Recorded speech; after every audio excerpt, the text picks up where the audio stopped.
What would it feel like to sit in a place you earned, yet be treated as though you didn't belong? Picture yourself stepping onto a first-class flight, expecting comfort and respect, only to be quietly dismissed, your chosen meal denied, while others around you enjoy every luxury. That's exactly what happened to Jordan Ellison, a black CEO who had built his life on discipline, dignity, and resilience. In that moment, the insult wasn't about food. It was about being reminded of every time he was told, silently or directly, that his worth was less. And here's the challenge we all face when life confronts you with such a moment. Do you let it pass, swallowing the injustice, or do you decide that enough is enough, that silence is no longer an option? Imagine being in Jordan's seat. What choice would you make? Stay with me? Because what followed in the next 10 minutes was not only unexpected, it became a story of power, justice, and change that reached far beyond one man's flight. Before we begin, don't forget to like, share, and subscribe. Your support helps us keep bringing stories that matter, stories that make us think, and stories that inspire hope. The cabin of AeroLux Flight 829 shimmered with a kind of quiet opulence. Polished brass accents caught the glow of soft golden lights. Leather seats curved like thrones, and the faint scent of vanilla blended with the dry bite of chilled champagne. First class wasn't just a section, it was a performance of wealth. Every detail seemed rehearsed to remind passengers they were part of an elite circle. When Jordan Ellison stepped through the curtain, heads turned almost instinctively. He moved with the stillness of a man used to being observed, his presence commanding without effort. The dark navy of his tailored suit absorbed the cabin light, the crisp white shirt beneath speaking of precision, control, and restraint. His polished loafers clicked softly against the aisle floor, a subtle rhythm that seemed to declare authority without words. Jordan didn't glance around to see who watched him. He had long ago mastered the art of ignoring whispers, the sideways glances that asked, "What is he doing here?" This wasn't new. It never was.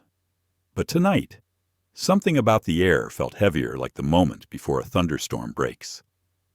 Seat 1A waited for him at the front of the cabin, framed like a stage. He set his briefcase down, placed his phone in the side compartment, and exhaled as if releasing a piece of the day. His eyes flicked to the window. Chicago's lights glimmered beneath them, fading into darkness as the jet prepared to cross the Atlantic. Tomorrow morning he would be in Zurich, delivering the keynote address at a global summit on AI and social equity. It wasn't just another conference. It was the moment his company, Ellison Global Systems, would unveil its latest technology, a platform designed to expose and reduce bias in corporate decision-making. The irony of what would soon unfold was not lost on him. A flight attendant approached with the practiced smile of polished service. Her uniform was impeccable, her tone smooth. "Good evening, Mr. Ellison. May I confirm your dinner selection for tonight's service?" Jordan glanced up briefly, nodding. "Yes. I pre-ordered the filet mignon with truffle butter and the lobster bisque. It should be listed under my reservation." The attendant's smile faltered just slightly, almost imperceptibly. She tapped her tablet, lips pressing together in a line too tight to be casual. "I'm afraid we've run out of the premium entrees, sir. You'll need to select from our regular menu." Jordan blinked, his expression neutral. "Out." His voice was low, steady, but there was weight in it. "That's unusual." "I pre-ordered. Weeks ago." The woman shrugged lightly, a gesture so casual it carried dismissal rather than apology. "It must not have gone through. Happens sometimes. I can offer you a cold sandwich or a garden salad." She didn't linger, as though the conversation had already ended. Jordan's jaw tightened. He leaned back, his eyes narrowing slightly, not at her, but at the situation itself. He had flown AeroLux dozens of times. Never once had a pre-ordered meal been unavailable, least of all in first class. His gaze drifted across the cabin. Just 3 seats over, a middle-aged white man in a gray suit was being served caviar, champagne already fizzing in his glass. 2 others clinked flutes, laughing with attendants who seemed suddenly abundant with warmth and attention. Jordan's tray, in stark contrast, soon held a lukewarm turkey sandwich and a glass of tap water that sweated down the stem of a cheap tumbler. He didn't speak. He didn't raise his voice. But inside, something sharp cut against years of quiet endurance. A phrase from the attendant echoed in his head, a line delivered almost as an afterthought. "We have to prioritize certain guests. You understand?" The words rang louder than the hum of the engines, louder than the clink of crystal glasses around him. Certain guests, not him, not tonight. Jordan lifted the sandwich slowly, set it back down untouched, and folded his hands. His face remained calm, almost unreadable, but beneath the surface a storm gathered. He had built a life-mastering patience, wielding power without needing to announce it. And he knew, with an unshakable clarity, that this was no simple mistake. For 10 long minutes, Jordan stared out into the dark night beyond the glass, his reflection faint against the stars. In that reflection, he saw more than himself. He saw the faces of every person who had been told without words, "You don't belong here." And as his silence deepened, so did his resolve. Jordan Ellison was not a man easily unsettled. At 46, he carried the composure of someone who had weathered storms far fiercer than a missed meal. Yet, as the plane droned steadily into the night, his thoughts circled, refusing to settle on the presentation slides stored neatly on his tablet. Instead, they turned inward, toward the path that had brought him here. He was born in Atlanta, Georgia, the son of Samuel Ellison, a postal worker who believed in discipline, and Maria Ellison, a nurse who carried quiet strength in every gesture. Their modest home sat on a street where cracked sidewalks bore witness to decades of neglect. Jordan remembered watching his father patch the same chain-link fence 3 summers in a row, refusing to let it fall apart because, as Samuel would say, dignity is built in the little things, son. From a young age, Jordan understood that dignity had to be defended. He recalled sitting in a diner with his father when he was 9, the 2 of them waiting patiently at the counter. White customers came and went, served quickly, while the Ellisons were told, "We'll get to you when we can." His father had sat in silence, his jaw firm, his hand resting gently on Jordan's shoulder. They waited 45 minutes. No food came. Samuel finally rose, leaving a tip on the counter for service they never received. Outside, in the Georgia heat, he bent down and told his son, "Never let them decide your worth. We walk out with our heads high, not begging for what should have been ours." Those words became the scaffolding of Jordan's life. Through high school, he was the kid who stayed late to double-check his math proofs, who took extra shifts bagging groceries, who refused to cut corners because he knew people already expected him to fail. At Emory University, he was one of 3 black students in his business program. Professors praised his intelligence, but one, a man with silver hair and an Ivy League accent, had leaned across the desk during office hours and said, "Mr. Ellison, black kids rarely make it to the boardroom. Don't burn yourself out aiming for a seat you won't be offered." Jordan hadn't argued. He had simply nodded, thanked the professor, and walked away, But inside, he carved those words into memory, not as truth, but as fuel. 2 decades later, he was CEO of Ellison Global Systems, a multi-billion-dollar technology company known for precision cybersecurity and cutting-edge artificial intelligence. What set his leadership apart was not just financial acumen, but a steady moral compass. He didn't shout in meetings. He asked questions that sliced through excuses. He didn't punish mistakes harshly. He demanded accountability and then built systems to prevent repeats. Employees respected him not out of fear, but because his very presence set a bar they wanted to meet. And yet, despite all of it, the degrees, the accolades, the net worth that made headlines there, were still rooms where he was treated as less, like tonight, in the hushed cabin of AeroLux First Class, where the subtlest smile and shrug from a flight attendant carried the weight of history. He reached into his breast pocket and pulled out a small notebook. Jordan had always carried one, even in the age of endless apps and digital planners. This one had leather edges, worn soft from use, pages filled with quotes, half-finished thoughts, and fragments of ideas. He opened to a fresh page and wrote, "Slowly, deliberately, bias wears different suits. Sometimes it shouts. Sometimes it whispers while pouring champagne for someone else." He tapped the pen against the margin, his thoughts still drifting. Tomorrow in Zurich, he would stand before an auditorium of executives, policymakers, and journalists, speaking about the role of AI in reshaping corporate fairness. The irony of tonight's incident would not be lost on him when he stepped onto that stage. Perhaps, he thought, it was not irony at all, but providence, a reminder of why his work mattered. A voice interrupted his reflection. "Mr. Ellison, can I get you anything else?" It was a different attendant this time, a younger man, perhaps in his early 30s. His smile seemed practiced, but his eyes revealed hesitation. Jordan studied him for a moment before replying, "No, thank you. I'm fine." The man nodded, retreating quickly. Jordan wondered if he had been briefed already, told to keep an eye on the passenger in 1A.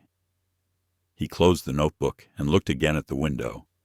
Outside, the Atlantic stretched endlessly, black and unknowable. Inside, he carried the weight of stories he had never spoken aloud. He thought of Avery Clark, his longtime friend and now chief of security operations at Ellison Global. Avery had once been profiled by police walking into their own office building. Jordan remembered standing beside him in the lobby that day, watching Avery explain calm, collected, that he was the one who designed the building's security system. The guard had laughed nervously, as if embarrassed, but not surprised. This was the pattern Jordan had seen all his life. Success didn't erase suspicion. It only placed it in new settings. A country club, a gala, a first-class cabin, different wallpaper, same prejudice. Jordan's phone buzzed softly against the armrest. He glanced at the screen. A message from Avery Safe Travels. "Boss, Zurich's ready for you. Don't forget our system is running a live demo at the summit. Timing is perfect." Jordan allowed himself a small smile. Avery was right. Timing was everything. And tonight's timing, though unpleasant, was sharp with purpose. He leaned back, closing his eyes briefly. His body begged for rest, but his mind wouldn't still. He thought of his wife, Elena, and their 2 children back home in Atlanta. Elena always reminded him not to carry the world on his shoulders, but he knew that wasn't possible. When you looked like him, when you came from where he came from, the world pressed its weight on you whether you asked for it or not. He remembered his daughter, 12 years old, asking him why people sometimes stared at her differently when she walked into certain stores. Jordan had crouched down, brushing a curl away from her forehead, telling her, Sometimes people see what they expect instead of what's real. Your job is to remind them who you are, not who they assume you to be. The memory tightened his chest now, because tonight, in this plush cabin, he was once again being measured against someone else's assumption. Jordan opened his tablet, swiping through his slides. He had graphs, case studies, evidence of systemic bias embedded in algorithms, in hiring practices, in credit scoring, and yet here he was, the living case study, denied not by a machine, but by a human who had decided he was not one of the certain guests. He closed the tablet. His silence was not surrender. It was calculation. For a man like Jordan Ellison, silence was often the sharpest blade. The hum of the engines was steady, almost hypnotic, but Jordan's focus had sharpened into a razor's edge. He had spent his life learning how to read small cues, tones, glances, the subtle shifts of power in a room, and the cabin of AeroLux Flight 829 was now full of them. From his seat in 1A, he watched a young couple across the aisle receive their entrees, lobster tails plated with precision, champagne refilled before glasses could empty. Their laughter filled the air with an easy confidence. Just behind them, another passenger was offered a tray of delicate hors d'oeuvres caviar, artisan crackers, and a crystal dish of lemon wedges. The service was seamless, attentive, deliberate. Jordan looked down again at his own tray, the sandwich now drying at the edges, lettuce limp under the cabin air. The contrast was glaring, almost theatrical. Heather Mills, the senior attendant, walked past without glancing his way. She stopped beside the gray-suited man 2 rows back, placing a linen napkin carefully across his lap with a smile that seemed warmer than any standard of professionalism. Jordan noted it all with quiet precision, like logging evidence in his mind. He leaned slightly to press the call button. The soft chime broke the cabin's rhythm, and Heather turned. Her smile thinned when she saw the source of the light above 1A. She walked over, her posture stiff but courteous. "Yes, Mr. Ellison." Her tone held a brittle edge, one that might have been invisible to others but cut cleanly to him. Jordan kept his voice calm, almost conversational. "I just want to confirm again. My meal selection was pre-ordered weeks in advance, and I was assured it would be available." Heather tilted her head, tapping her tablet. "As I said, it didn't come through on our system. These things happen. I'm sure the sandwich is sufficient. We've had good feedback about it." Her smile didn't reach her eyes. Jordan's gaze didn't waver. "Sufficient," he repeated slowly, as if testing the weight of the word. She shifted slightly, her hand tightening on the tablet. "Yes. Unfortunately, we have to prioritize guests when there are limited supplies." There it was again. Prioritize. The word sat between them like a stone dropped into still water. He could almost hear his father's voice in the back of his mind. Dignity is built in the little things. Tonight, a little thing. A meal was proving to be a mirror of something far larger. Jordan nodded once, a subtle movement that signaled the end of the exchange. Heather hesitated as if expecting him to argue, then walked away briskly. For a few moments Jordan sat perfectly still, his hands folded loosely in his lap. Around him, the cabin continued in its orchestrated performance of luxury. No one else seemed to notice the imbalance, or perhaps they did, and chose to look away. That was how prejudice often worked, not always in open hostility, but in the quiet compliance of those who saw and stayed silent. Jordan picked up his phone and opened a secure app, one designed by his own company. He typed a short command string, encrypting the message before sending it across a private channel. Within minutes, Avery Clark would receive it back in Atlanta. The message was simple. Begin monitoring service logs, cross-check with passenger profiles, flag anomalies. It was not anger that drove him to act, but principle. He had learned long ago that the most dangerous injustices were the ones dismissed as trivial. A missed meal, a skipped turn, a casual remark. These built into patterns, and patterns shaped culture. Minutes later, as Heather continued her rounds, Jordan's screen lit up with a reply from Avery. On it, "I'll have preliminary data in 30. Jordan slipped the phone back into his pocket and glanced again around the cabin. He noticed Robert Kane, the chief purser, standing near the galley curtain, speaking quietly with Heather. Kane was older, his frame broad, his voice carrying the tone of authority. Heather gestured briefly toward Jordan's seat. Kane's expression tightened before he nodded, and the two disappeared behind the curtain. Jordan's pulse remained steady, but his instincts sharpened. This was not just about a clerical error. Something deliberate lingered beneath the surface. He remembered countless boardrooms where men in suits dismissed his words only to repeat them minutes later as if they were their own ideas. He remembered fundraisers where donors shook his hand warmly, but asked if he was with the catering team. The setting changed, but the message rarely did. He reached for his notebook again, jotting down a single line. When you're told you don't belong, you decide whether silence builds bridges or weapons. As the cabin lights dimmed for overnight service, Jordan leaned back, appearing to rest. In truth, his mind was cataloging every detail the way Heather lingered longer at certain rows. The ease of her laugh with passengers who looked nothing like him, the deliberate avoidance of his gaze when she passed. 10 minutes stretched into 20. The hum of the engines deepened as the aircraft climbed higher into the Atlantic night.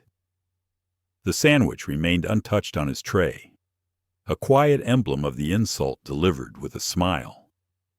At last, Jordan's phone vibrated again. A new message from Avery preliminary scan, complete. There's a priority list coded into their service system.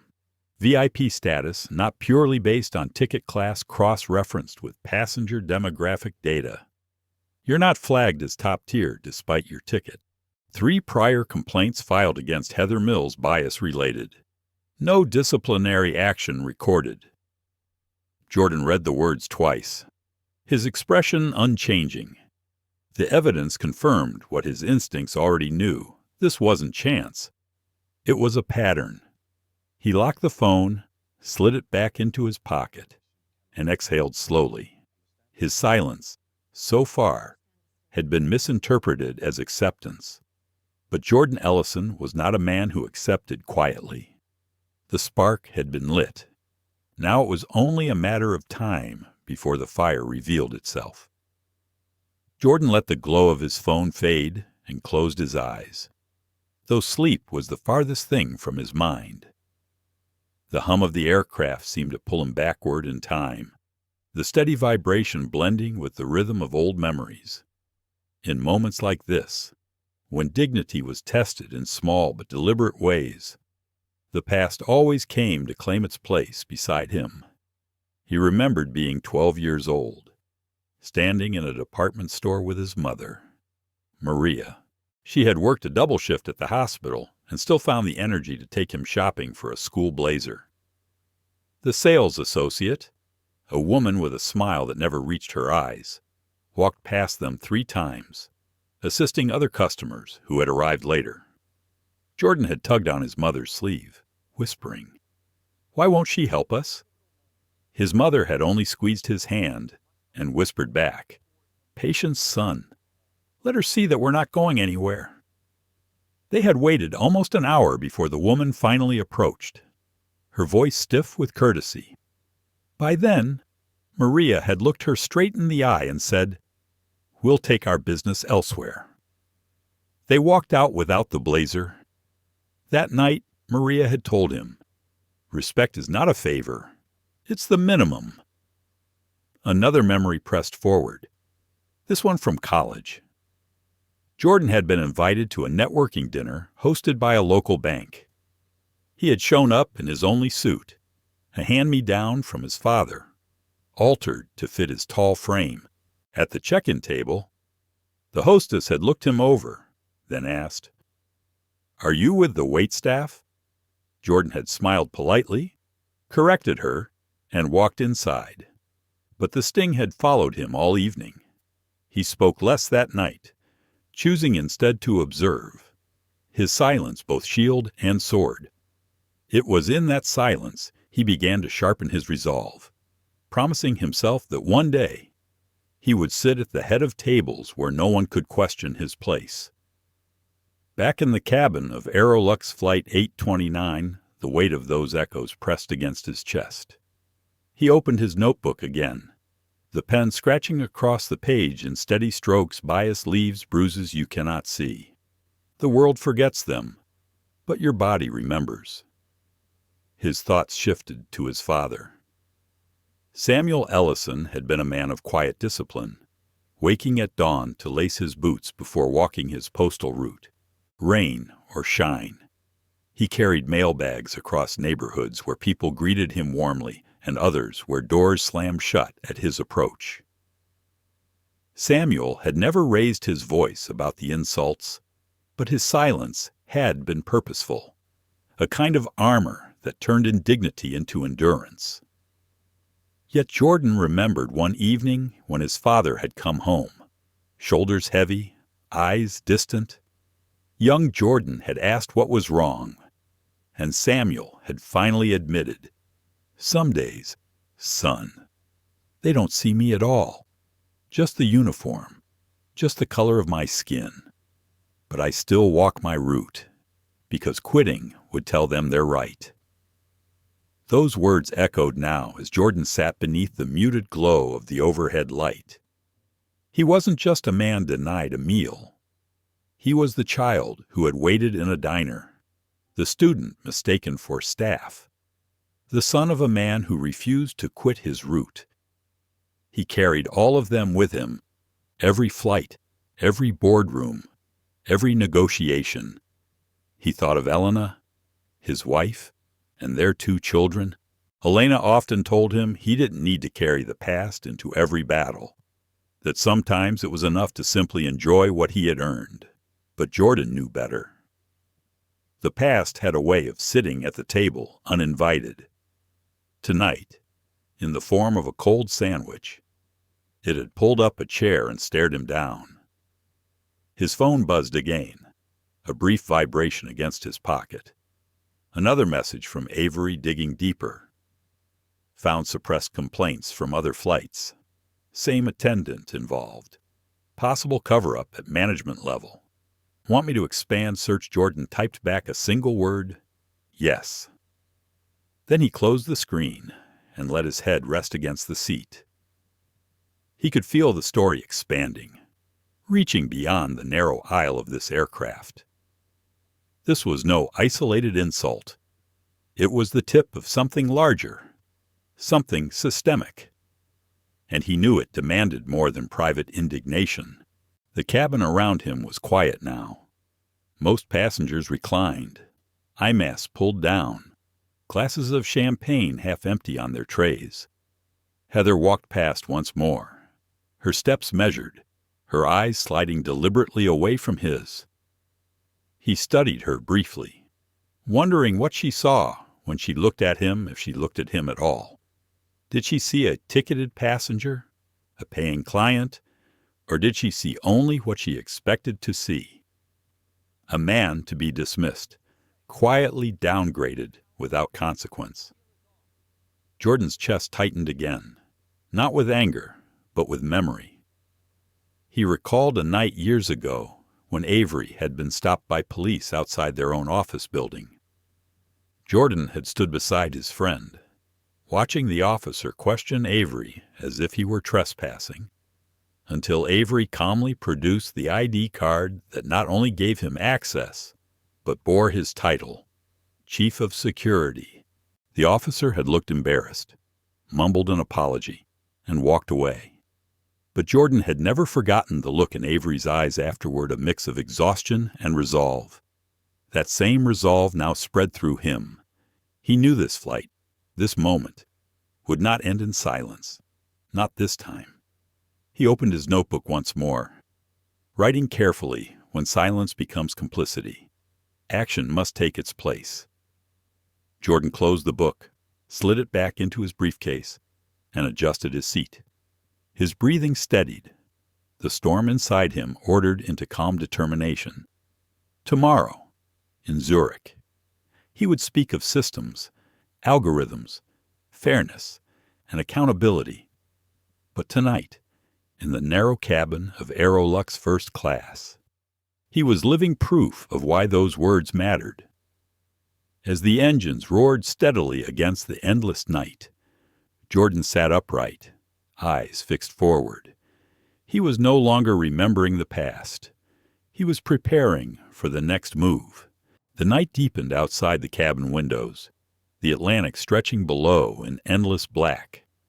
Inside, the stillness of AeroLux Flight 829 was deceptive, a calm surface hiding undercurrents of unease. Jordan adjusted his seat, his mind sharpening with each new thread of information Avery uncovered. He had learned to treat injustice like a puzzle, every slight, every choice, every omission a piece waiting to be placed in its rightful spot.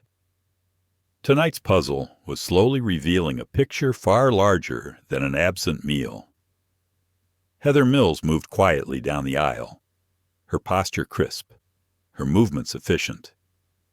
To the other passengers, she appeared the model of professionalism, smiling as she refilled glasses, bending politely to adjust blankets. But Jordan had noticed what others did not, the way her attention skipped him, the way her eyes hardened when they briefly met his, the way her voice dropped half a register when she addressed him. These weren't accidents. They were signals. Jordan's phone buzzed again. He tilted the screen just enough to read Avery's latest message, confirming 3 additional incidents. Same attendant. Same pattern premium requests denied or delayed, disproportionately impacting passengers of color. Logs show management flagged complaints but marked as resolved without investigation. He exhaled slowly, his breath steady, though his jaw set hard. This wasn't negligence. This was a pattern, tolerated and dismissed until it became invisible to those who chose not to see. He thought of Elena again, her gentle insistence that he let some battles pass. But how could he silence wasn't always strength. Sometimes silence gave permission. Jordan began to type a response but stopped. Instead, he pulled his notebook back into his lap. His pen moved across the page with quiet intensity. Neglect is not neutral. It protects the hand that harms and punishes the one who notices. A faint shuffle at the curtain drew his eyes upward. Robert Kane, the chief purser, emerged with the kind of posture that spoke of authority long practiced. He walked toward Jordan's seat, stopping with a measured pause. His expression carried the weight of someone used to diffusing complaints before they reached management. "Mr. Ellison," Kane began, his voice smooth, rehearsed. "I understand there's been some confusion with your meal selection. I want to assure you that AeroLux values all of our passengers. We regret any inconvenience." Jordan met his gaze evenly. "Confusion is an interesting word, Mr. Kane, especially when others seem to have received the very meals I requested weeks ago." Kane shifted slightly, his smile tight. "Catering errors are rare, but they do occur. I'll ensure it's noted properly." Jordan studied him for a long moment. His tone was even, but his words carried steel. "Noted isn't the same as addressed. I'm sure you understand the difference." The purser's eyes flickered. A flash of irritation quickly concealed. He nodded once before retreating, vanishing behind the curtain again. Jordan leaned back, his mind turning. He could feel the walls of resistance closing, the polite smiles, the empty reassurances, the insistence that everything was a minor inconvenience. But beneath that veneer was something more insidious, a quiet certainty that he would do nothing, that his silence meant consent. His phone buzzed again. Avery's message lit the screen, pulling deeper logs. There's an internal tag labeled Priority Guest Tier. Criteria not disclosed, but cross-analysis shows race correlates strongly. You're flagged as standard tier despite full fare first class. This isn't accident. Jordan, it's systemic. Jordan's lips pressed into a line. Systemic. He had spoken that word in countless boardrooms, to policymakers, to journalists who wanted sound bites but rarely the full picture.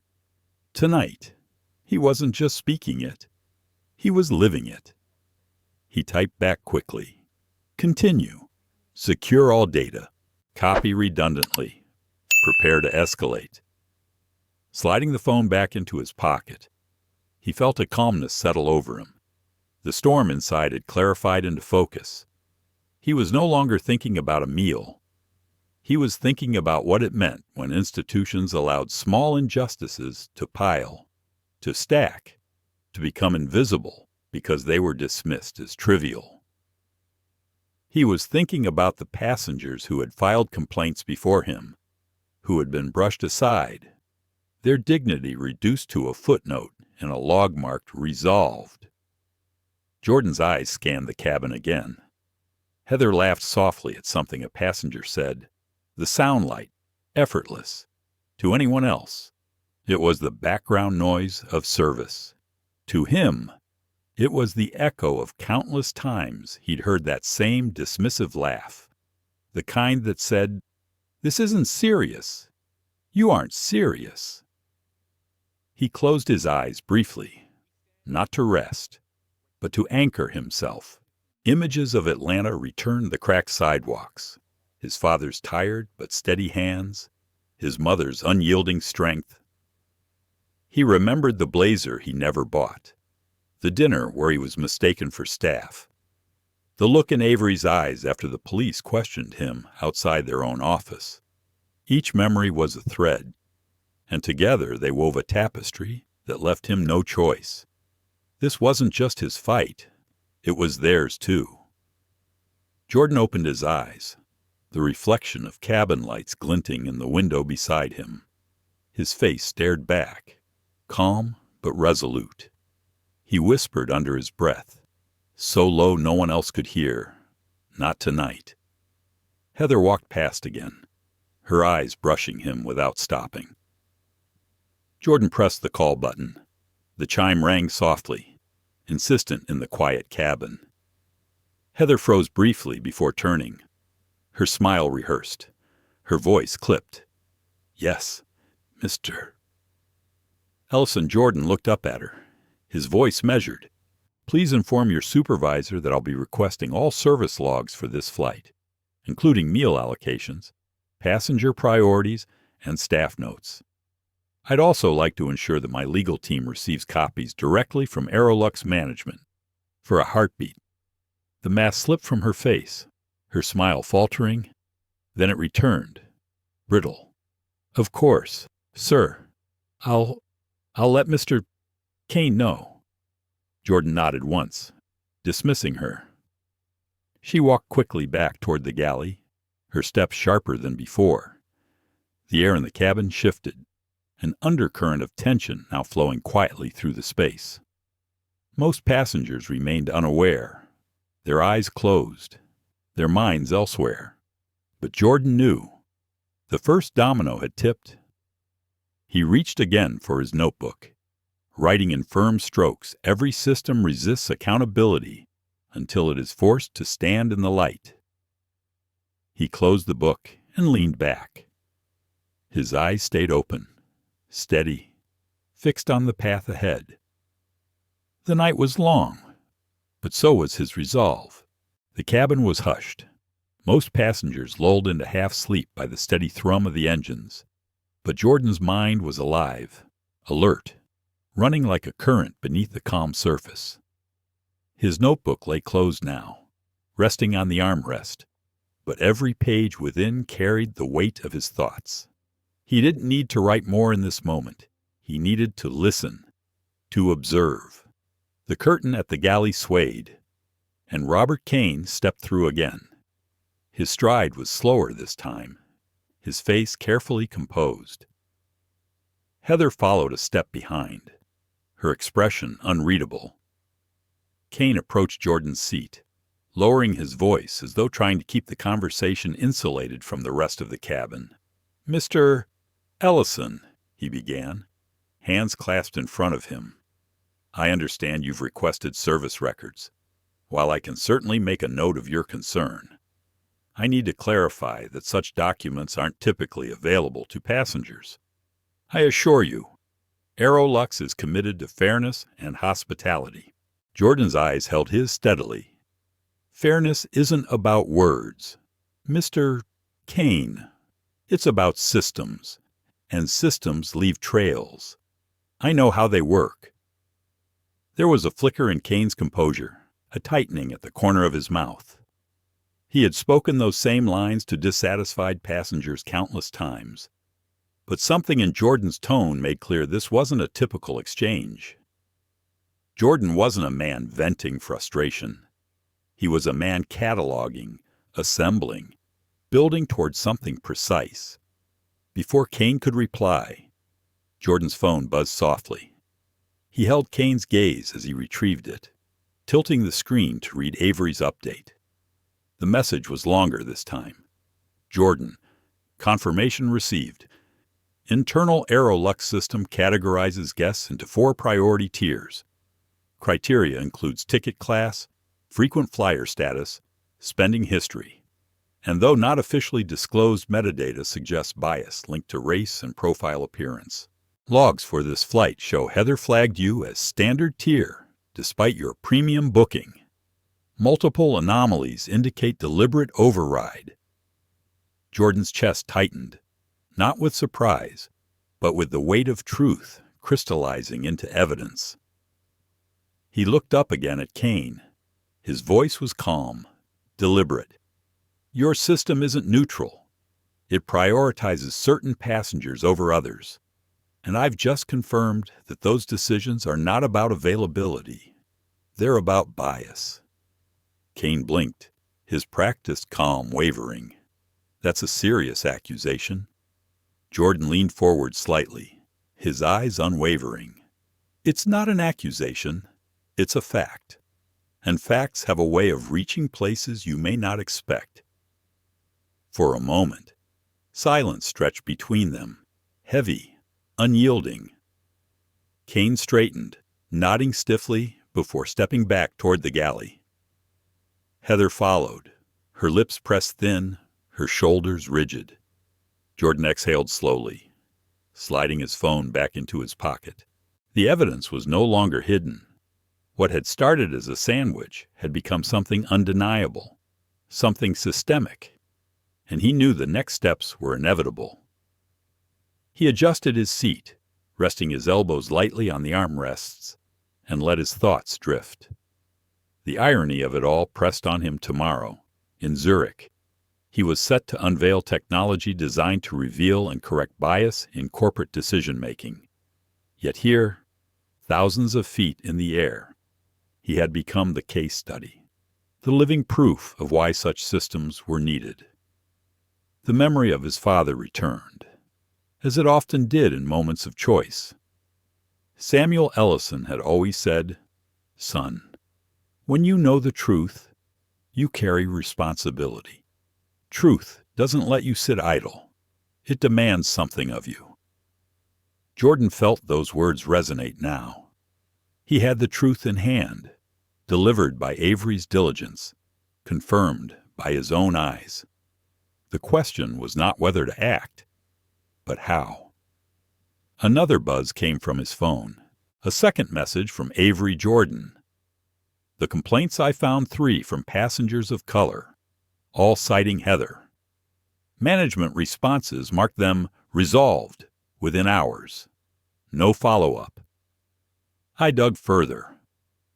2 passengers requested follow-up interviews, never received them. There's more here. Should I keep digging? Jordan typed back. Yes.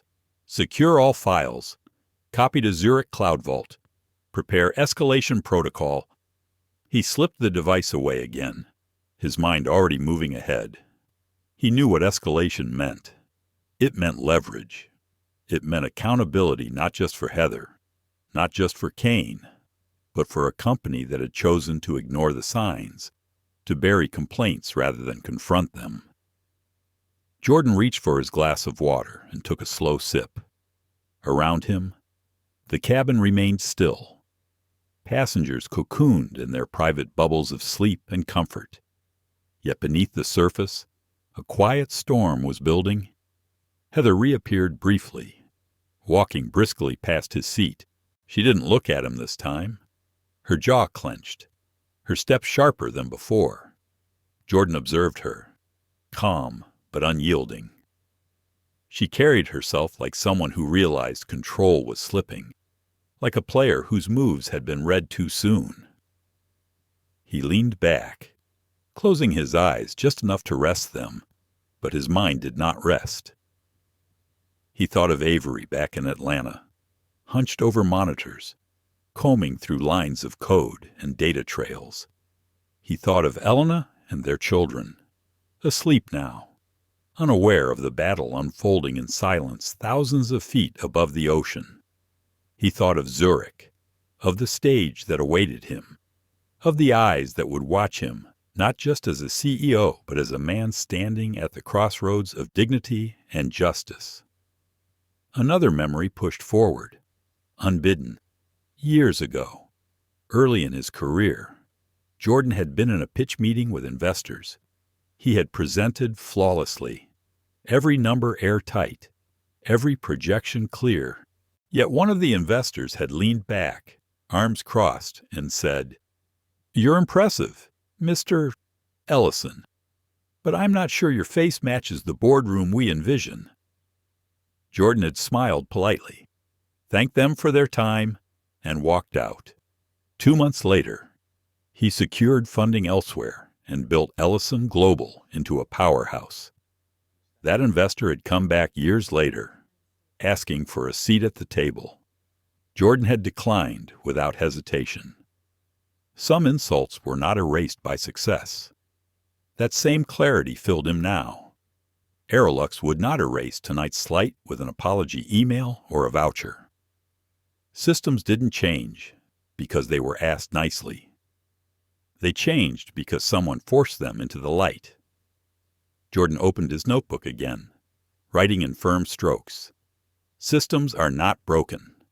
They work exactly as designed. The question is, who are they designed to serve? He closed the book and set it aside. His heartbeat was steady, his breath even. Every piece was in place now, the evidence, the history, the pattern. The next move would not be about meals or apologies. It would be about justice. He sat back, eyes open to the dimly lit cabin. The night outside stretched on, endless and dark. But Jordan felt no fear of the darkness. He carried his own light. The hours slipped forward, the cabin shifting through cycles of dimmed lights and the muted shuffle of attendants tidying aisles. Jordan sat motionless, his body at ease but his mind alive, charting every move. He had always believed silence could be a weapon more effective than noise, and tonight was proof. The evidence was building in the quiet, unseen by those who thought themselves untouchable. Another soft buzz vibrated against his pocket. He glanced down and opened the message discreetly, shielding the glow from curious eyes. Avery had sent a secure attachment, accompanied by only 5 words. "It's worse than we thought." Jordan downloaded the file. waiting for the decryption screen to flash green before scanning the report. It wasn't just Heather. The internal complaint log spanned nearly 3 years, with multiple staff members flagged. Dozens of testimonies described the same phrases prioritized certain guests: system override, unavailable meals.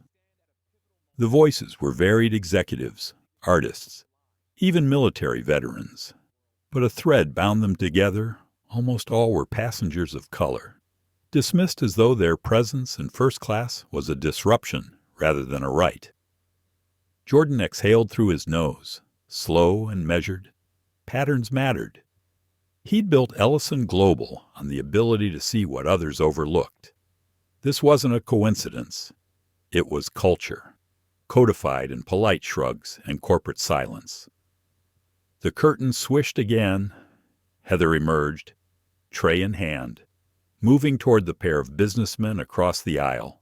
Her smile was animated now, her tone light as she offered them another round of champagne, her laugh floating softly above the drone of engines. One of the men joked, and Heather touched his shoulder lightly, lingering in a way that carried familiarity. Jordan observed, his face unreadable. She hadn't glanced his way in nearly an hour. To her, he was invisible. He remembered something his mother once said when he was young. He'd come home from school furious after being overlooked for a debate award that had gone instead to a white classmate with weaker arguments. His mother had placed her hand on his cheek and said, "They will try to make you unseen, Jordan. But being unseen is your power. It lets you watch. And in watching, you learn everything you need to change the room." He felt that truth settling inside him now. Jordan picked up his pen again, jotting a phrase at the top of a fresh page. Visibility is not about who notices you. It's about who cannot ignore you when the truth arrives. The engines hummed, a steady metronome to his thoughts. Another message came from Avery, this one more detailed. Jordan, cross-referencing logs with flight manifests. Repeated discrepancies when black passengers booked premium seats. Several flights show identical issues: downgraded meals, delayed service, incorrect baggage tags. Found one notation coded P4 exception, still investigating meaning. Jordan's pulse quickened slightly.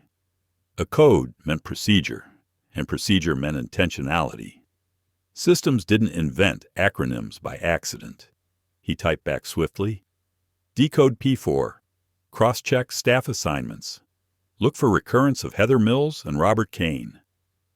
His eyes lifted again, catching Kane moving down the aisle now, stopping to adjust a passenger's blanket.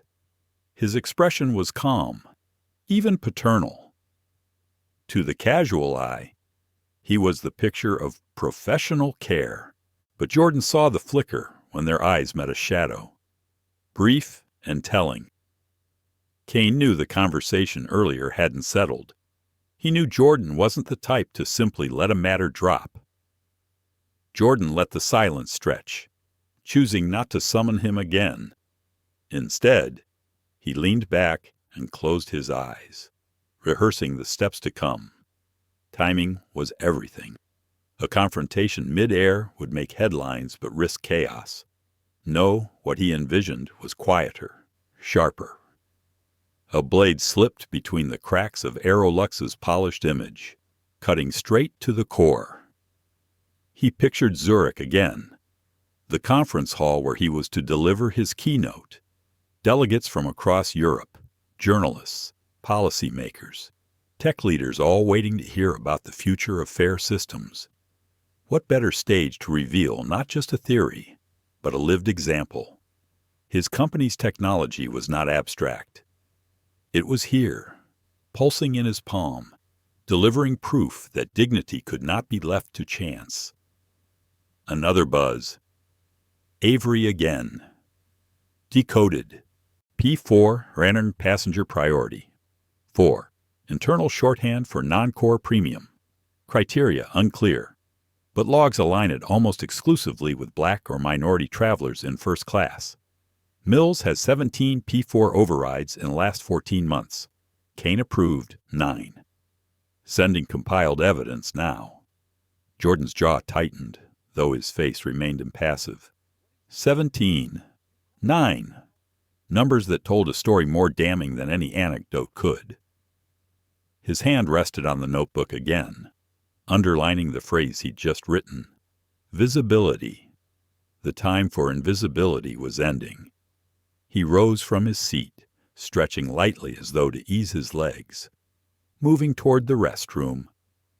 He passed Heather near the galley. She stepped aside, her smile tight, her eyes darting away. Jordan's gaze lingered for just a moment, calm but unwavering. She felt it. He could see the stiffness in her shoulders as he walked by. Inside the restroom, he splashed water on his face, looking into the mirror. His reflection was steady, the lines of age and responsibility etched with precision. He thought again of his children, of what it would mean for them to grow into a world where invisibility still shadowed their steps. He would not let that shadow pass unchallenged. Returning to his seat, Jordan retrieved his phone once more, sending a final message to Avery before switching it to silent prepare full audit package. Deliver to AeroLux board at 800 Zurich time. Copy secured vault. Draft statement for release if needed. The rest of the flight passed in measured quiet. Heather avoided his row entirely now, delegating another attendant to collect glasses and trays. Kane did not return. Jordan sat composed, reviewing slides for Zurich, each point sharpened now by lived reality. When the lights brightened for landing, he gathered his belongings slowly, methodically, as though nothing had shifted, but inside, everything had. The wheels touched down on Zurich tarmac with a gentle thud, the cabin filling with the rustle of passengers readying to disembark. Jordan waited, letting the crowd move first. There was no rush. He knew that on the other side of the jet bridge. Avery's package was already racing through encrypted channels toward AeroLux's highest offices. The reckoning had begun, quiet and unstoppable. As he stood at last, adjusting his suit jacket, he glanced once more at Heather.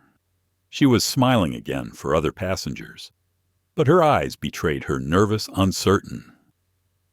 Robert Kane hovered behind her, his composure tight, his gestures stiff.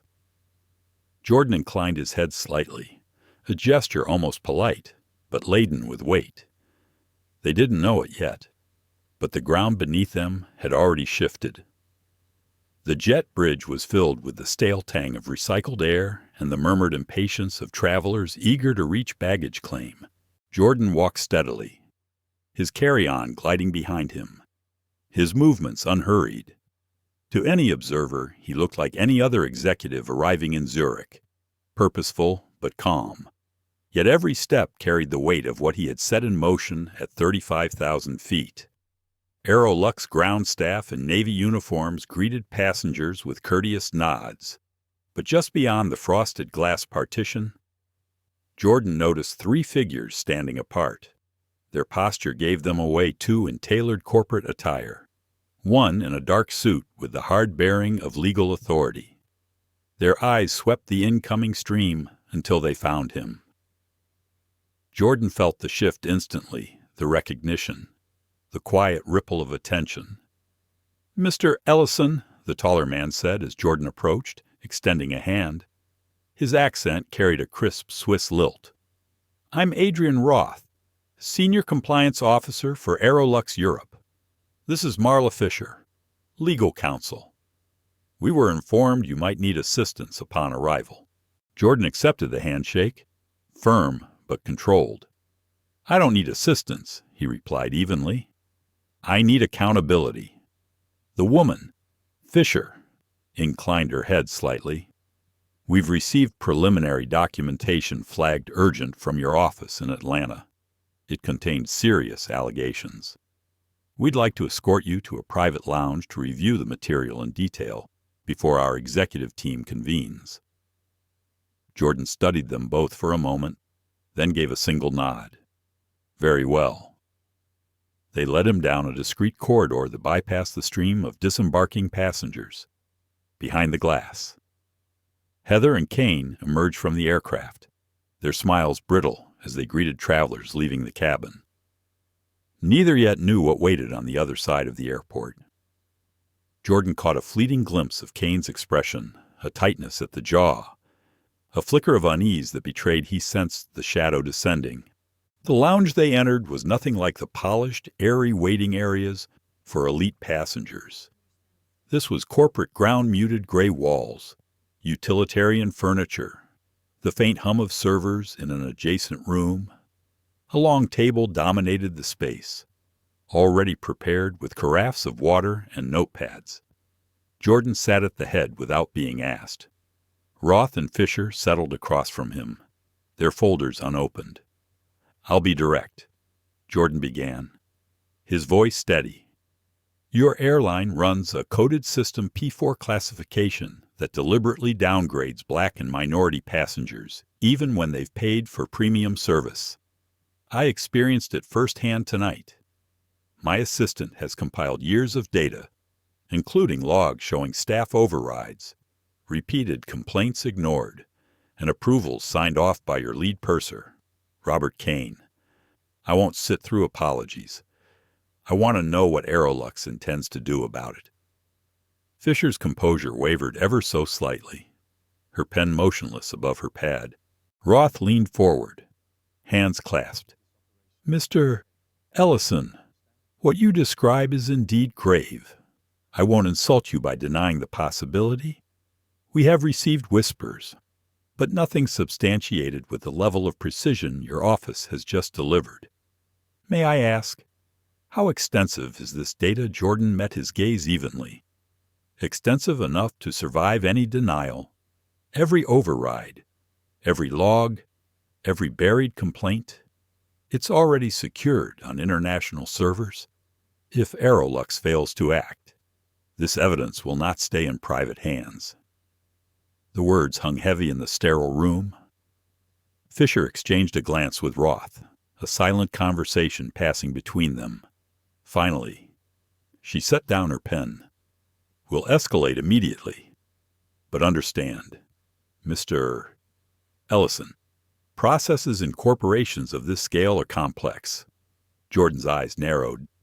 "Complexity is not an excuse.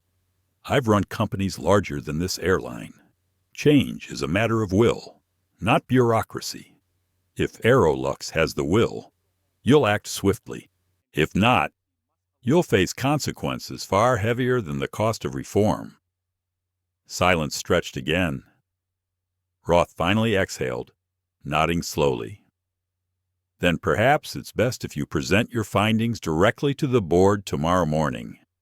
They're already scheduled to meet in Zurich to prepare for the summit. We can adjust the agenda." Jordan leaned back slightly, his calm unbroken. "Good. But understand tomorrow isn't about saving face. It's about whether this company chooses dignity over decay." A knock at the door interrupted them. An attendant in corporate livery stepped in, whispering something urgently to Roth. His face stiffened. He turned to Jordan. "It appears the cabin crew from Flight 829 have been asked to remain for debriefing. HR officers are already with them." Jordan's expression didn't shift, but inwardly he felt the click of inevitability. The wheel had turned. "Then let's not delay," he said simply. Roth hesitated. "Mr. Ellison, are you certain you wish to be present? These are internal matters," and Jordan's voice cut clean. "I was there. They made me part of it. I will finish what they began." The debriefing took place in a smaller adjoining room, its atmosphere heavy with unspoken tension. Heather Mills sat rigid in her chair, arms crossed, her smile gone. Robert Kane beside her exuded strained professionalism, jaw tight, hands clasped too firmly. Two HR officers flanked the table, laptops open, notes prepared. Jordan entered quietly, his presence immediately altering the air. Heather's eyes flicked up, widening just a fraction before she masked the reaction. Kane's shoulders stiffened, his gaze lowering to the table. The lead HR officer, a broad-shouldered man with clipped hair, began. Ms. Mills, Mr. Kane, we've received reports regarding passenger service irregularities, including tonight's incident. Mr. Ellison has provided corroborating evidence. We need to hear your account before proceeding further. Heather's voice was sharp, defensive. I served within the resources available. If a passenger's expectations weren't met, that's unfortunate, but it's not grounds for this spectacle. Jordan's calm voice cut across the room. You didn't just fail to meet expectations. You deliberately downgraded service. Not once, repeatedly, and each time, it wasn't random. It was targeted. Heather's face flushed. That's absurd. I followed protocol. A quiet chime sounded from one of the HR laptops. The officer clicked, and a video appeared on screen, discrete cabin footage from Flight 829. Heather's dismissive shrug. Her words, "We prioritize certain guests," filled the air. The sound was crystal clear. Her color drained. Jordan leaned forward slightly, his tone steady. That isn't protocol. That's prejudice. Kane finally spoke, his voice low, strained. I approved decisions based on staff judgment. I didn't intend harm. Jordan's eyes locked on him. Intent doesn't erase impact. You chose silence over correction. And silence. Mr. Kane, his complicity. The HR officers typed furiously. The weight of the evidence undeniable. Heather shifted in her chair, her bravado crumbling. Kane's shoulders sagged, the veneer of authority stripped away. Jordan sat back, letting the silence speak. The room felt smaller now, compressed by truth. Roth's voice finally broke it. Mr. Ellison, thank you. I believe we have heard enough for tonight. HR will finalize their findings. Jordan rose slowly, his movements deliberate. Findings aren't enough. The system must change. If it doesn't, this company will answer not just to me, but to the world watching. He left the room without waiting for reply, the echo of his footsteps trailing like punctuation. Outside, Zurich's night pressed against the glass windows, the city lights glittering across the tarmac. Jordan paused a moment, looking out at the horizon.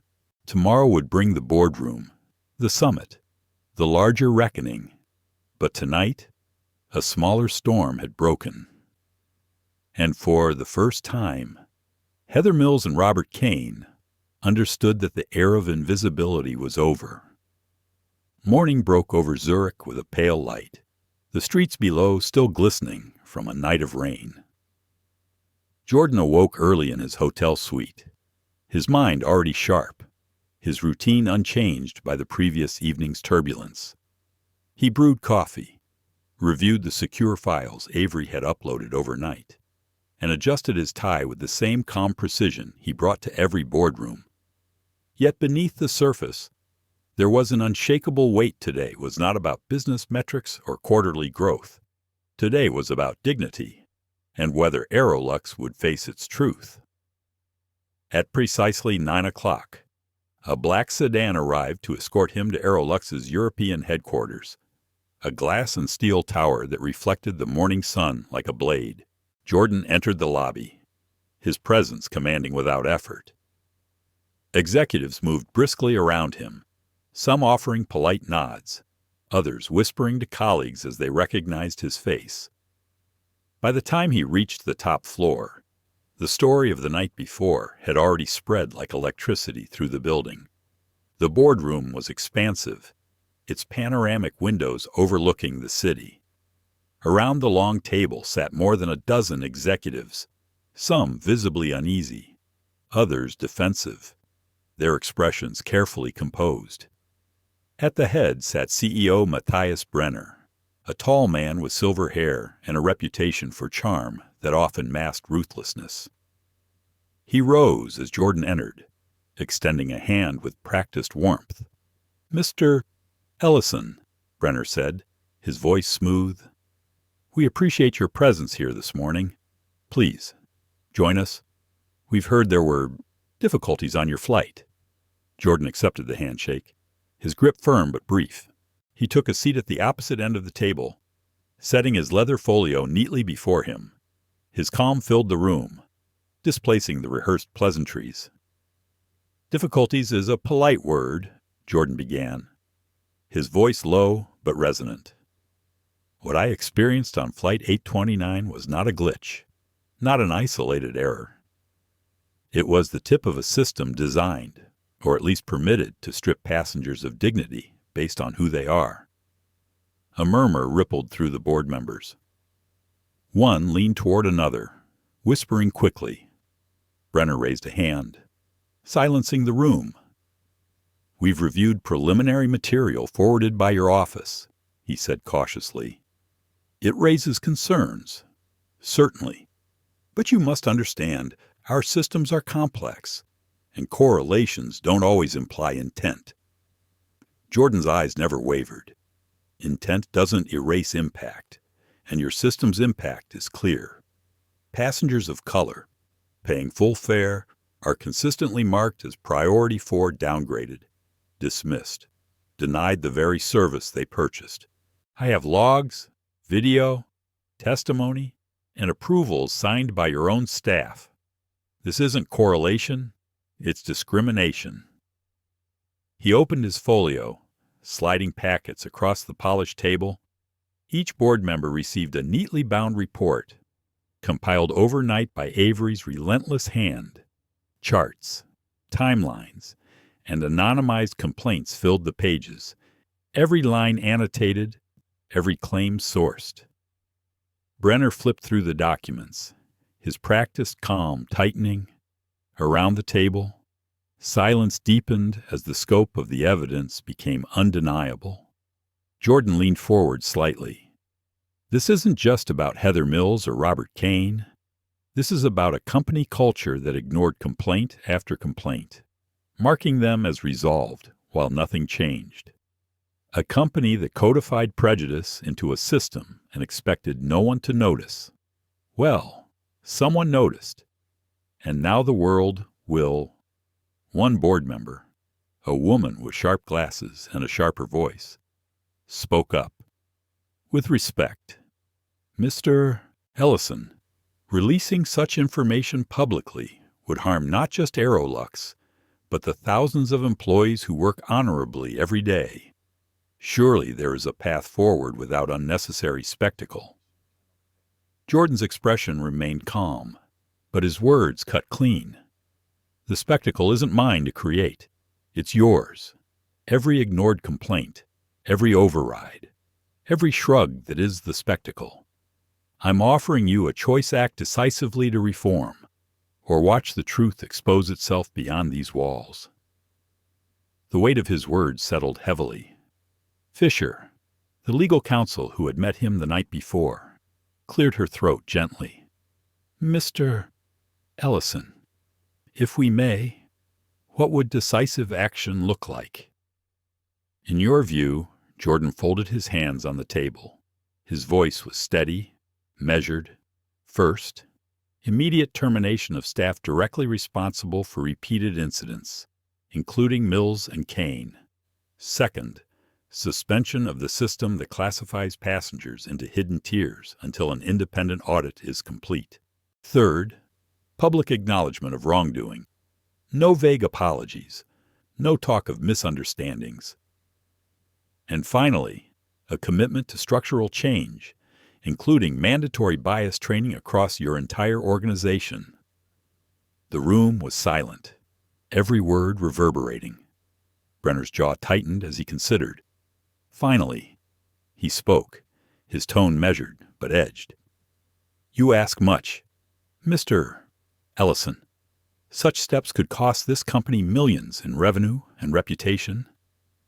Jordan's eyes narrowed slightly.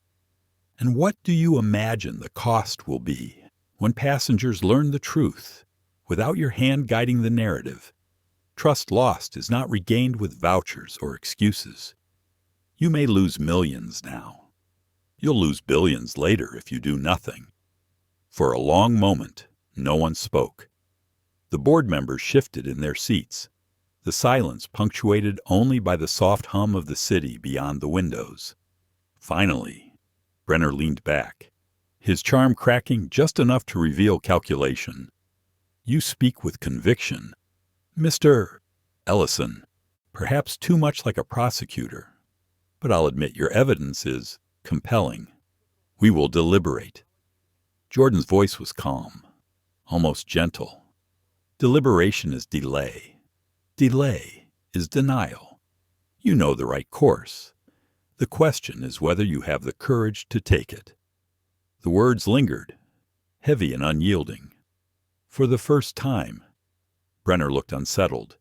His practiced poise rattled. He glanced toward Roth, the compliance officer, who gave the faintest nod confirmation that the evidence was indeed irrefutable. Jordan rose from his seat, gathering his folio. "You have until the close of business today. Act, or I will. Either way, this ends here." He left the boardroom with steady steps, the silence behind him thick with reckoning. Outside, Zurich's air was crisp, the sun now higher, the city alive with motion. Jordan stepped into the waiting car, pulling out his phone. A new message from Avery flashed on the screen, press already sniffing. "Leak inevitable if board stalls. You did what you had to. Proud of you," Jordan typed back. "Stay ready. This isn't just about them. It's about everyone who's ever been told they were less." As the car pulled into the city streets, Jordan allowed himself a single deep breath. The boardroom battle had ended, but the war for dignity was just beginning, and he was prepared to see it through. Zurich's conference center was already humming with energy by the time Jordan arrived. Outside, banners fluttered in the crisp air. Global Summit on Technology and Justice. Inside, hundreds of delegates and journalists filled the vast glass atrium, their voices a low roar punctuated by camera flashes. The world had come to hear about ethics and technology, but whispers of another story had already slipped through the crowd, rumors of an incident on an AeroLux flight involving one of the keynote speakers. Jordan walked calmly through the corridors, flanked by event staff who recognized both his face and the weight of his presence. He had chosen a navy suit, simple yet commanding. His only adornment a silver tie clip his daughter had given him before his last overseas trip. As he moved, people turned, some whispered, others simply stared, sensing that something larger than a corporate presentation was about to unfold. In the speaker's lounge, Jordan sat quietly, reviewing his notes. His slides were already prepared graphs, algorithms, frameworks for accountability. But now, the content bore a sharper edge. He was no longer presenting theory. He was carrying lived truth, and he knew it would strike deeper than any data point. His phone vibrated. A message from Avery board meeting still in session. Heated. Brenner pushing to minimize fallout. Some members urging full compliance with your demands. Expect outcome soon. Media already sniffing. You'll be asked about this today, Jordan typed back. Then let them ask. The truth speaks louder than denials. A soft knock came at the lounge door. A young staffer peeked in. "Mr. Ellison, you're on in 10 minutes. The hall is full." Jordan nodded, rising with deliberate calm. He gathered his folio and stepped out, his footsteps steady against the carpeted floor. The walk to the stage felt long, but he welcomed the silence. It was the calm before a storm he had spent his life preparing to face. The auditorium lights dimmed, and the announcer's voice rang out. "Please welcome to the stage, CEO of Ellison Global Systems, Mr. Jordan Ellison." Applause rose, polite at first, then swelling as he appeared beneath the spotlights. Jordan walked to the podium, his gaze sweeping the crowd. He saw executives, policymakers, journalists, and students, all eyes fixed on him. He adjusted the microphone, let the room settle, and then began. "I came here to speak about technology," he said, his voice deep, measured, about fairness, algorithms, and the systems that shape our lives. But last night, I was reminded that technology alone cannot fix what humanity refuses to confront. The audience shifted, intrigued. Jordan continued, his tone calm but resolute. "On my flight here, I experienced what too many people of color experience every day, discrimination hidden behind polite smiles and corporate systems. I paid for premium service.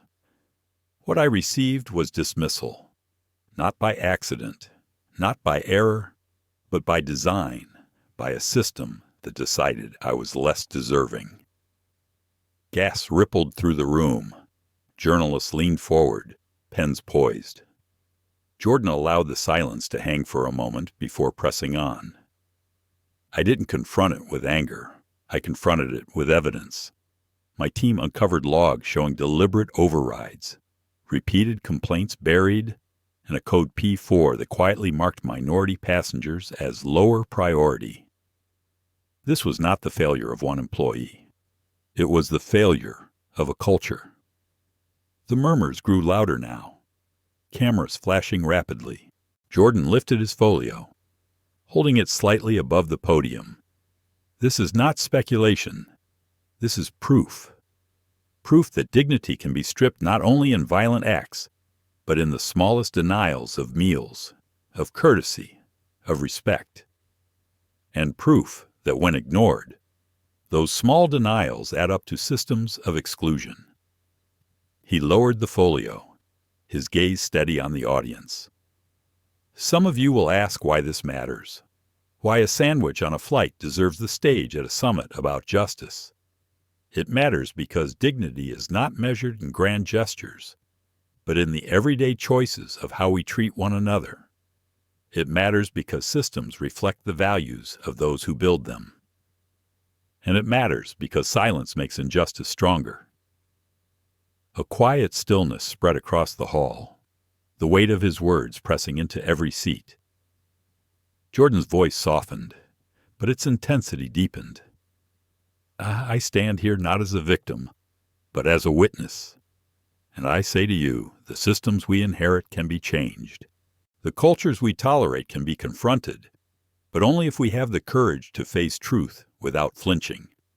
He paused, allowing the silence to resonate, then added, "I have demanded that AeroLux terminate those directly responsible, suspend their biased system, and submit to independent reform. Whether they comply or not, this truth will not remain hidden, because dignity is not negotiable, not for me, not for anyone." The hall erupted in applause, thunderous, rising, echoing off the high ceilings.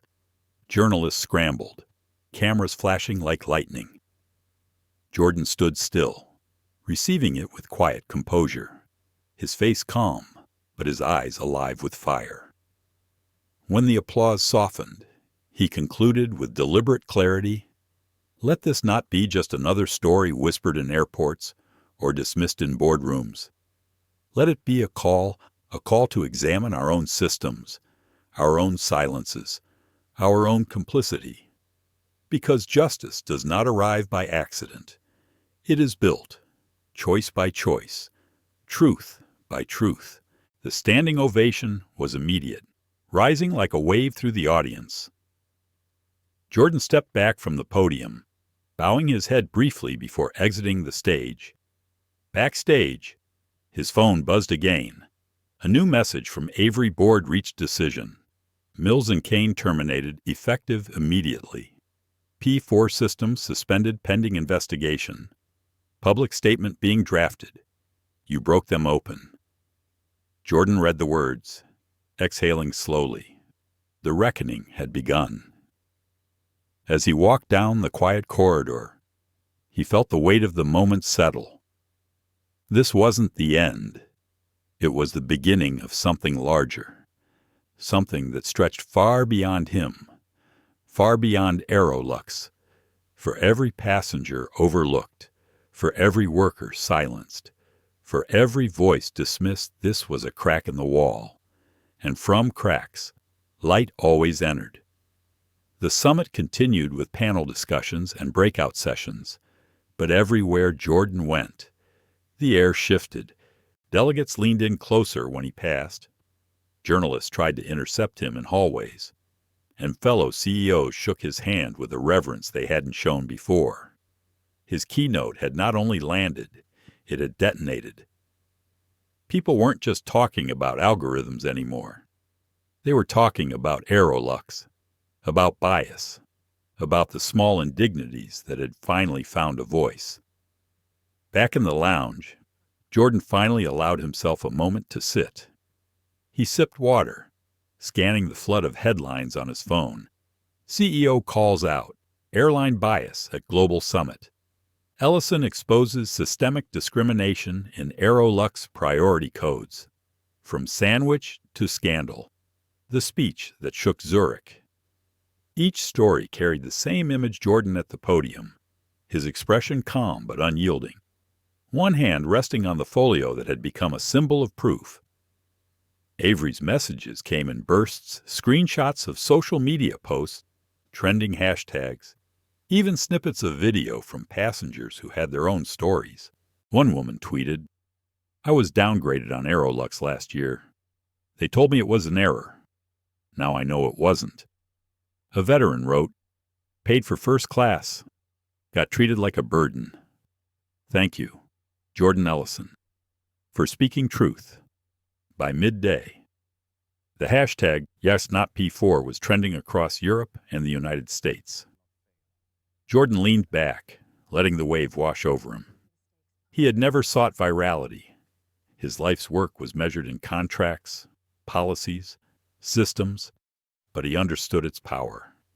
When truth caught fire in the public square, no boardroom spin could smother it.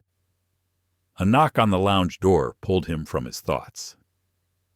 Adrian Roth entered quietly, his posture more relaxed than the night before. He closed the door behind him and sat opposite Jordan, lowering his voice. "The board has issued its decision. Mills and Kane are gone. The P4 classification is suspended indefinitely. But more than that, they've asked me to tell you they want your help in designing the reforms. They're offering you a seat on a new advisory council." Jordan studied him for a long moment. An advisory council isn't reform. It's a gesture. Roth's expression was earnest. Perhaps, but gestures open doors. They're rattled. Jordan, rattled enough to listen. You've shifted the ground beneath them, and they know it. Jordan nodded slowly. He wasn't naive. Corporations moved when forced, and when fear aligned with self-preservation. But this was a start. If I agree, it won't be symbolic. It will be structural, training, accountability, transparency. Not just new language in a manual. Roth exhaled, almost relieved. Then say yes, because if you don't, they'll find someone else, and the cycle continues. Jordan didn't answer immediately. Instead, he tapped his phone, sending a quick message to Avery board offering advisory seat. Feels cosmetic. Thoughts. The reply came seconds later. Take it. Use it. Better to shape from inside than watch from outside. But keep leverage. Public has your back now. Jordan closed his eyes briefly, then opened them with clarity. "Tell them I'll accept on one condition. They commit to publishing the full audit findings, not a summary, not a PR rewrite. The full truth." Roth hesitated, then nodded. "I'll deliver that message." When he left, the room grew quiet again. Jordan's mind drifted, not to AeroLux, but to Atlanta. He thought of Elena, how she would read the headlines over breakfast, her brow furrowed in worry but her eyes shining with pride. He thought of his children, scrolling their feeds, seeing their father not just as CEO but as someone who had stood up when silence would have been easier. That, more than any corporate counsel, was what mattered. Later that evening, as the city lights glittered on the Limit River, Jordan took a solitary walk along the cobbled streets. Zurich was alive with chatter, but he moved in silence, his thoughts turning inward. He remembered his father's words again. "When you know the truth, you carry responsibility." He carried it now, heavier than ever, but it no longer felt like a burden. It felt like purpose. His phone buzzed once more. Avery again. "Jordan, you should know other airlines are already reacting. Internal memos leaked. They're reviewing their own practices. This isn't just AeroLux anymore." Jordan stopped on the bridge, looking out at the water flowing beneath him. Ripples spread across the surface, widening, reaching. That was the nature of truth. It never stayed contained. It spread, often in ways no one could predict. The next morning, international outlets ran headlines, not just about AeroLux, but about systemic bias in luxury travel. Lawmakers in Washington and Brussels called for inquiries.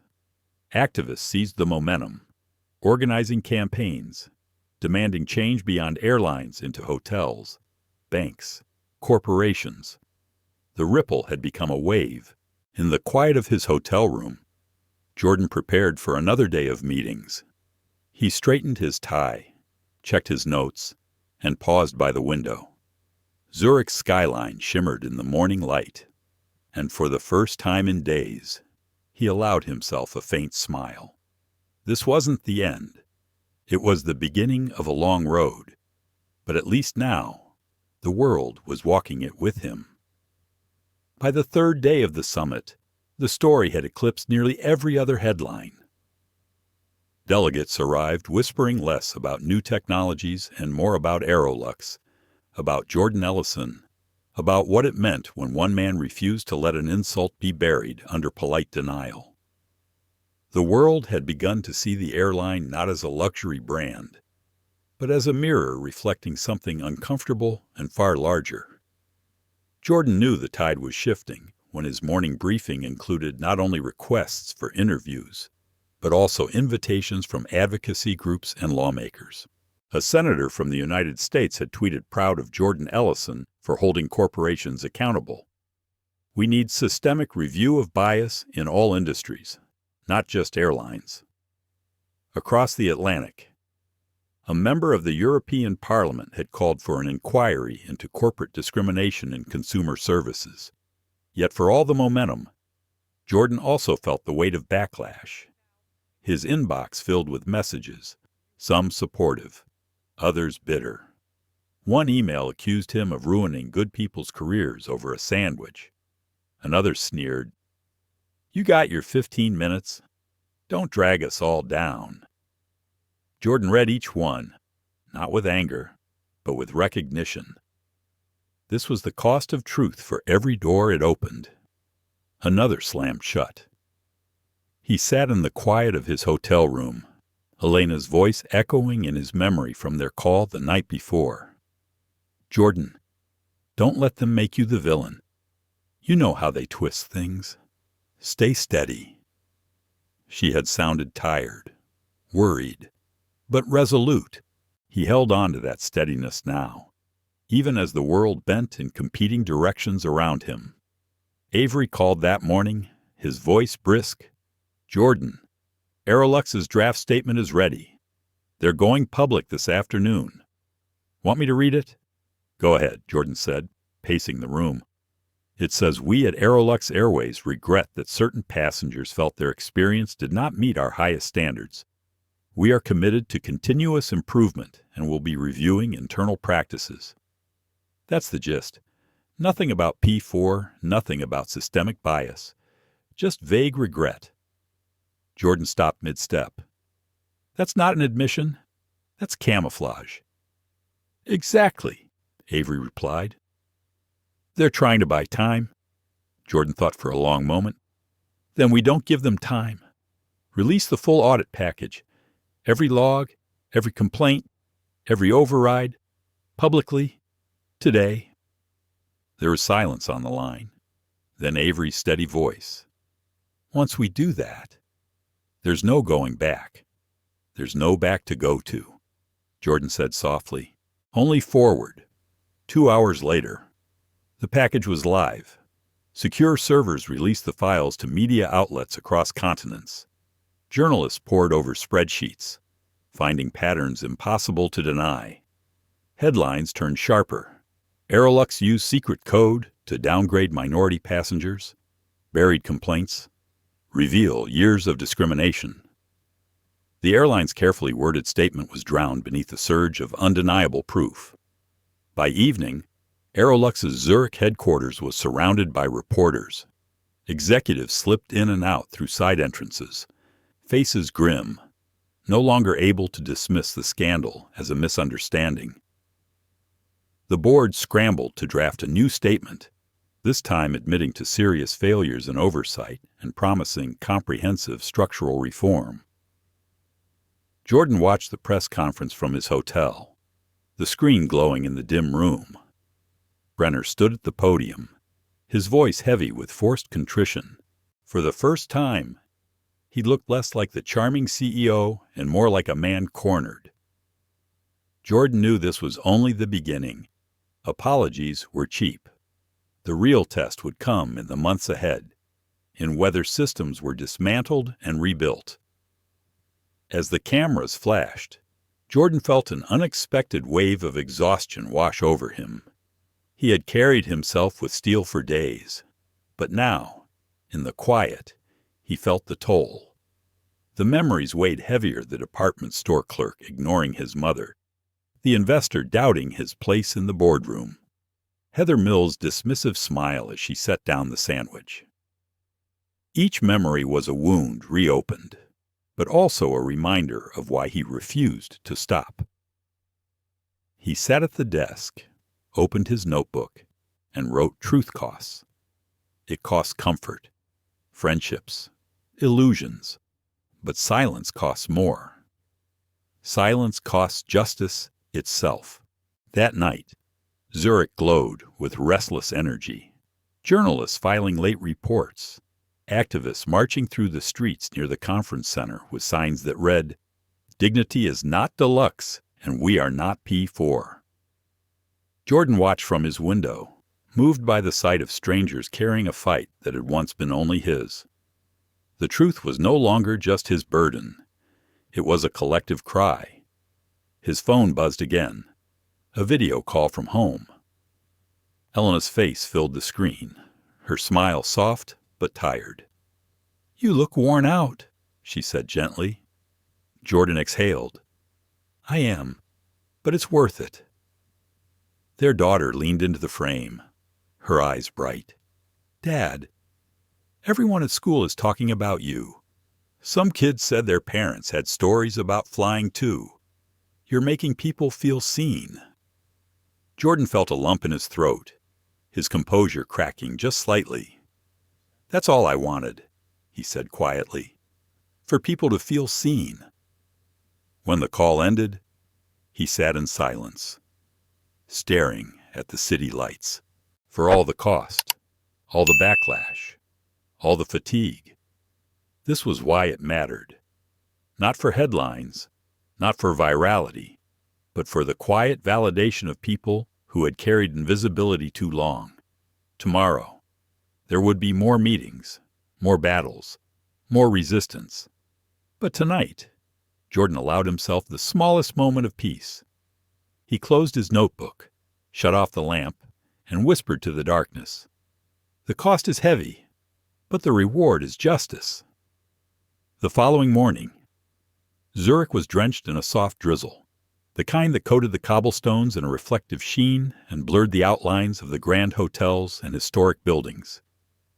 Jordan Ellison stood at the window of his suite, coffee in hand, watching umbrellas bloom like black flowers along the square below. He had slept little, his mind refusing to surrender to rest. The release of the audit had changed everything. The weight of silence had lifted. But in its place, a storm of accountability raged. Avery arrived just after dawn, carrying a folder thick with updates. His trench coat was damp, his expression stern but calm. "It's all moving faster than we expected," he said, spreading documents across the table. "Shareholders are panicking. AeroLux stock dropped 15% overnight. 2 board members have already resigned. Regulators from 3 countries have opened inquiries." Jordan studied the headlines on Avery's screen. "Systemic bias rocks. Luxury airline. CEO Brenner under fire amid discrimination scandal. Passengers worldwide share stories under Emer not P4." Each article carried a piece of the puzzle he had forced into the light, and Brenner Jordan asked quietly, "Doubling down in private." Avery replied, "He's blaming rogue employees, claiming the board was misled, but the evidence ties decisions directly to executive oversight. The walls are closing in." Jordan nodded slowly. He had predicted Brenner's denial. Men like him didn't surrender power easily, but the tide was turning, and denial could not hold against hard evidence forever. Later that morning, Jordan entered the conference hall where the summit continued. Delegates, journalists, and industry leaders filled the space, their conversations buzzing like an undercurrent of electricity. The air was thicker now, charged not with curiosity, but with tension.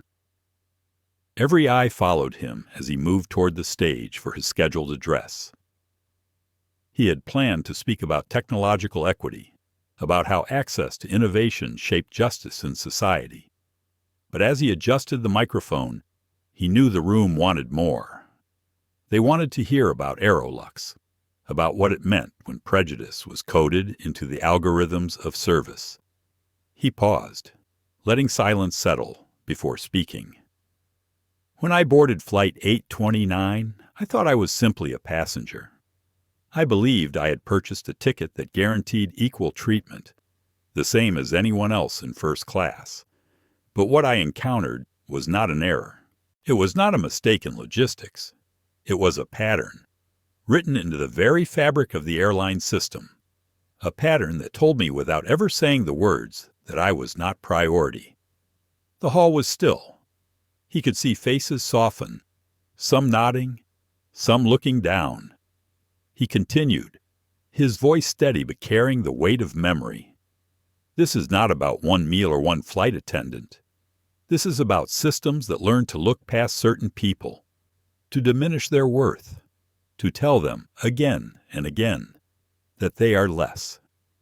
And when we allow such systems to persist, we tell generations that their dignity is negotiable." There was a murmur then, not of restlessness, but of recognition. Jordan saw it the flicker in their eyes, the way some leaned forward as if to catch every word. He pressed on. "I released the audit not to shame a company, but to show us all the cost of complacency. Because if it can happen in the luxury of first class, it can happen anywhere. Hospitals, schools, courtrooms. If bias is coded into our services, it becomes coded into our lives. And that, my friends, is unacceptable." The applause that followed was not thunderous, but it was long, sustained, and heavy with meaning. It was not the applause of entertainment, but of affirmation. Jordan stepped back from the podium, feeling a weight lift from his chest. He had not just spoken for himself. He had spoken for every invisible passenger who had ever felt the sting of dismissal. After the address, journalists swarmed him, but Jordan slipped away to a quieter lounge where Avery was waiting. "That speech," Avery said with a rare smile, "just raised the stakes. You've made it about more than AeroLux. You've made it about everyone." Before Jordan could reply, his phone buzzed. "A message from Elena, proud of you. You're not alone in this fight." He closed his eyes for a moment, letting her words anchor him. By afternoon, the reckoning had spread beyond Zurich. AeroLux pilots threatened a walkout, citing a lack of trust in leadership. Travel agencies announced they would suspend premium bookings until reforms were verified. And on social media, passengers across the globe shared their own experiences, from being accidentally downgraded to being refused basic courtesies. The pattern was undeniable, the chorus too loud to ignore. That evening, the AeroLux board called an emergency press conference. Jordan did not attend, but he watched from his suite. Avery beside him. Brenner stood at the podium, his face pale, his words clipped. Effective immediately, he announced, "I am resigning as CEO of AeroLux Airways. The company will undergo a comprehensive restructuring under interim leadership." The reporters erupted with questions, but Brenner offered no further explanation. He stepped away from the microphone, his shoulders slumped, his empire crumbling under the weight of truth. Jordan felt no triumph in the moment, only a quiet relief, tempered by the knowledge that one resignation did not equal reform. The deeper work was only beginning. As the broadcast ended, Avery leaned back in his chair. "You realize," he said, "this will be studied for years, not as a scandal, but as a turning point." Jordan looked out the window, where the rain had stopped and the city lights shimmered against the wet streets. "If it becomes a turning point," he said softly, "then it was worth it. But we can't stop here. Systems don't change because one man fell. They change because people demand it, again and again." That night, he opened his notebook once more and wrote, "Justice is not a single victory. It is a constant reckoning, and each reckoning brings us closer to who we ought to be." The morning after Brenner's resignation, Zurich was alive with a different kind of energy. Newspapers sold out at stands before commuters could reach them. Headlines splashed across every front page. Ellison Stand Force's CEO out, from first class to reform. When silence broke, change began. The city felt as though it was watching history in real time. Jordan Ellison sat in the quiet of his hotel suite, suitcase half packed, the hum of the coffee machine filling the room. He would be flying back to Atlanta by evening. For once, the thought of boarding another aircraft didn't stir resentment or unease. He had confronted the very system that had tried to diminish him, and while the work ahead was vast, he felt a rare peace. Avery arrived mid-morning, his usual crisp attire softened by fatigue. He set down his tablet and handed Jordan a printed statement. The board has signed off on a new pledge. They're calling it the AeroLux Reformation Charter. Independent audit, mandatory equity training, permanent elimination of passenger tier coding, and yes, full publication of all findings. Jordan read carefully, his eyes scanning each line. It was imperfect, couched in corporate phrasing, but it was something real. He nodded slowly. "This is a start. Not the end, but a start. They want you on the advisory council," Avery added, "but they're also inviting outside advocates, civil rights groups, passenger unions, international regulators. They're opening the doors wider than I expected." Jordan folded the paper neatly. "That's how it should be. No single voice can carry this. Not even mine. The afternoon brought one final event at the summit, a roundtable discussion broadcast live, featuring leaders from across industries. Jordan took his seat among them, the cameras already rolling. When asked about his experience, he chose not to recount every detail again. Instead, he spoke of what lay ahead. Last week, I was served a sandwich in first class while others dined on meals they had chosen.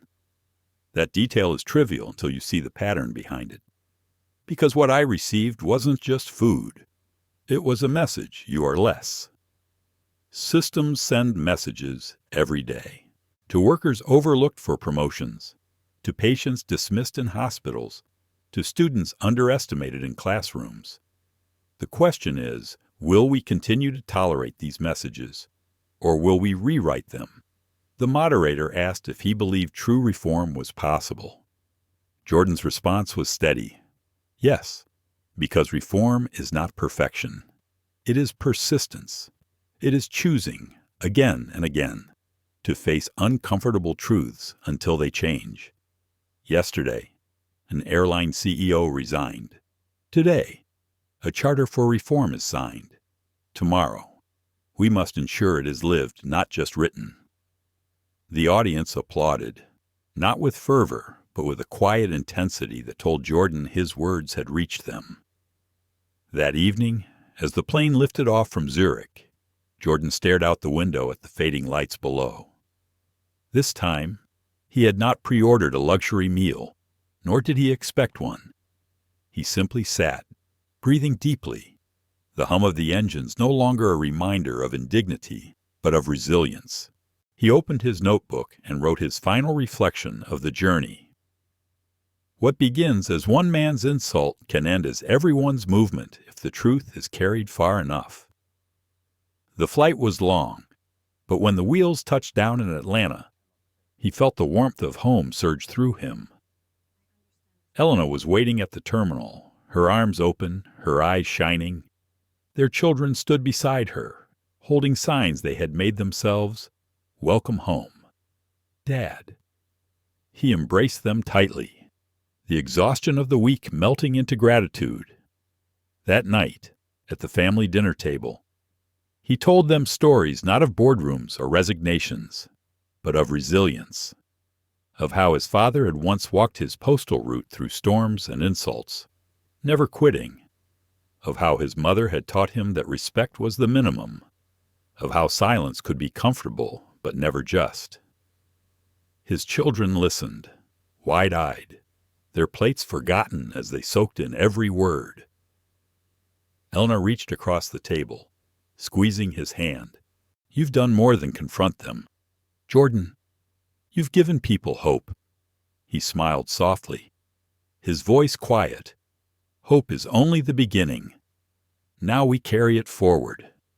In the weeks that followed, ripples continued to spread. Other airlines announced reviews of their practices. Universities invited Jordan to speak about systemic bias. Lawmakers drafted legislation to increase transparency in consumer services. And ordinary people, teachers, nurses, veterans, parents wrote letters, telling him that for the first time, they felt their invisible bruises had been seen. The movement had grown beyond him, and that was exactly as it should be. Jordan remained its witness, its voice when called upon, but no longer its sole bearer. The truth had escaped the narrow confines of his experience and belonged to the world now. One evening, weeks later, Jordan walked with Avery through downtown Atlanta. The city lights shimmered against the glass towers, alive with motion. Do you ever think about how fast it all happened? Avery asked. Jordan nodded.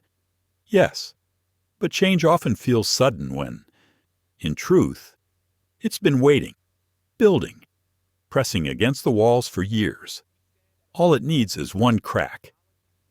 And you gave it that crack, Avery said quietly. Jordan looked out at the horizon, the last colors of sunset fading into night. Not me alone, he replied. It was my father's quiet endurance, my mother's insistence on respect, Elena's steady counsel, my children's hope. It was every passenger who ever swallowed indignity in silence. I was just the one holding the microphone when the wall finally broke. The two men stood in silence for a long moment, the city alive around them. Then Jordan smiled faintly, his eyes lifting toward the skyline. This isn't the end, Avery. It's the horizon, and we keep walking toward it. This story reminds us that dignity is not measured by wealth, titles, or comfort. It is measured in the everyday ways we are treated, and in how we choose to respond when we are denied respect. Jordan Ellison's experience on that flight was not just about a meal. It was about the message behind it that even success and status cannot shield one from prejudice. For older generations who have lived through years of change, this is a powerful reminder that silence only allows injustice to continue. Jordan's choice to act not with rage, but with calm evidence and steady resolve shows us that justice can be won not through noise, but through persistence and truth. The lesson is clear no matter your age or station. You carry the power to challenge systems that diminish human dignity. Even the smallest act of courage or refusal to accept what is unfair can ripple outward, touching lives you may never see. The story of one man's flight became a turning point for thousands. In life, our choices may seem small, but together they can shape history. Thank you so much for watching and sharing this journey with us. If this story moved you, please like, share, and subscribe to our channel. Your support helps us keep telling stories that matter, stories that inspire change, and stories that remind us of the dignity we all deserve.